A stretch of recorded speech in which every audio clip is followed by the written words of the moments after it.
గురువుగారు మనం చేసుకునే నిత్య పూజ విధానం కాకుండా ఇప్పుడు సత్యనారాయణ వ్రతాలు కానీ లేదా ఇప్పుడు రాబోతున్నటువంటి ఏకాదశి కానీ ఈ పర్వదినాల్లో ప్రత్యేకంగా ఏమన్నా పూజా విధానం ఉంటుందా? ఆ పూజా విధానాన్ని మాకు వివరిస్తారా? తప్పకుండా. ప్రతి నిత్యం చేసుకునే పూజల కంటే కూడా విశేషమైన పూజలు చెప్తూ ఉంటారు. ఏకాదశి వ్రతమైన దాంట్లో విశేషంగా ఏకాదశులు చాలా రకాలుగా ఉన్నాయి. శయన ఏకాదశి అని, దాని తర్వాత పుత్రద ఏకాదశి అని, దాని తర్వాత ఆమలక ఏకాదశి అని. ఈ ఆమలక ఏకాదశి అంటాం దీన్ని. ఇది వచ్చేసి మార్గశిర శుక్ల ఏకాదశిని, ఇప్పుడు ఎల్లుండి వచ్చే ఏకాదశి రోజున దీన్ని చాలా విశేషంగా చేస్తూ ఉంటారు. ఈ ఏకాదశి అంతా కూడా ఉత్తరాది ప్రాంతంలో దీనికి ప్రాచుర్యం చాలా ఎక్కువగా ఉంది. ప్రతి ఏకాదశి కూడా విష్ణు ఆరాధన చాలా విశేషం.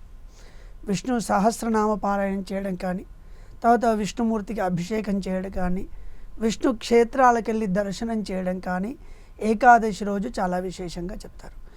దాంట్లో కూడా ఈ వచ్చే ఏకాదశి రోజున విశేషంగా విష్ణుమూర్తికి అభిషేకాది కార్యక్రమాలు చేస్తే చాలా విశేషమైన ఫలితం ఉంటుంది అని చెప్తారు.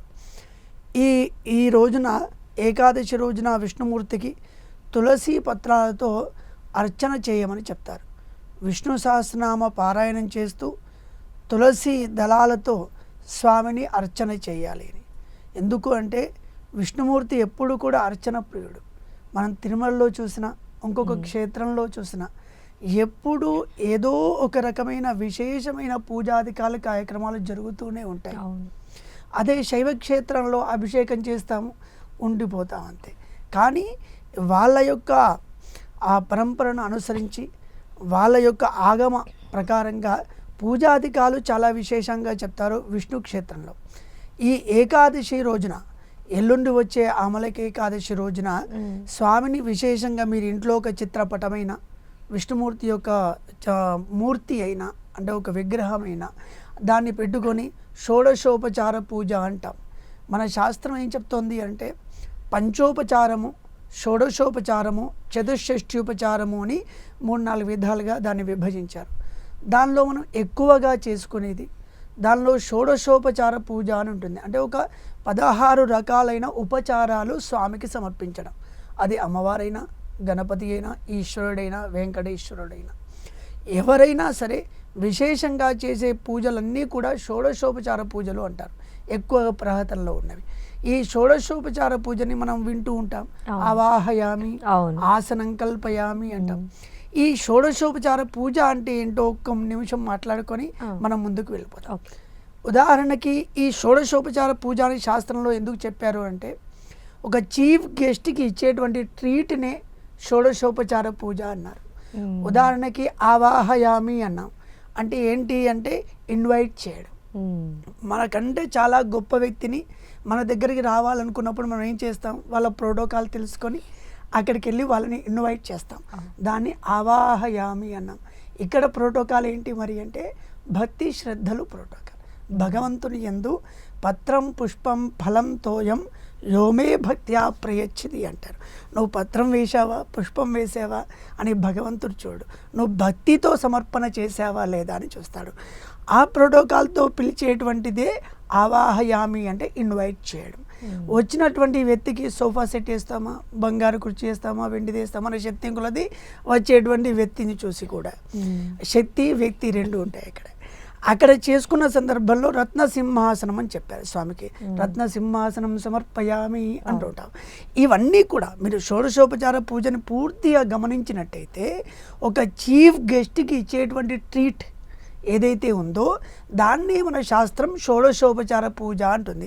అంటే ఇప్పటి వరకు మనం 2 ఉపచారాలే చెప్పుకున్నాం. 16 గురించి చెప్పుకుంటే సమయం చాలా తీసుకుంటుంది. అంటే మనం ఏంటంటే ఈ షోడశోపచార పూజ చేసే సందర్భంలో మన మనసులో ఏం మెదులుతూ ఉండాలి అంటే, నేను ఎక్స్పెక్ట్ చేయని ఒక గెస్ట్ నా ఇంటికి వచ్చారు, ఆయనకి నేను ట్రీట్ చేస్తున్నాను. ఇదే మనం చేయాల్సింది.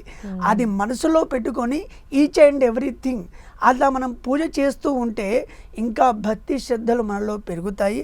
ఆ భక్తి శ్రద్ధలతో కూడుకొని ఈ వచ్చే ఏకాదశి రోజున స్వామికి విష్ణు సహస్రనామ పారాయణం, మీరు షోడశ ఉపచార పూజ అంటాం, ఎక్కడ దొరికినా పుస్తకాల్లో చూస్తే దొరుకుతుంది, నెట్లో వెతికినా దొరుకుతాయి.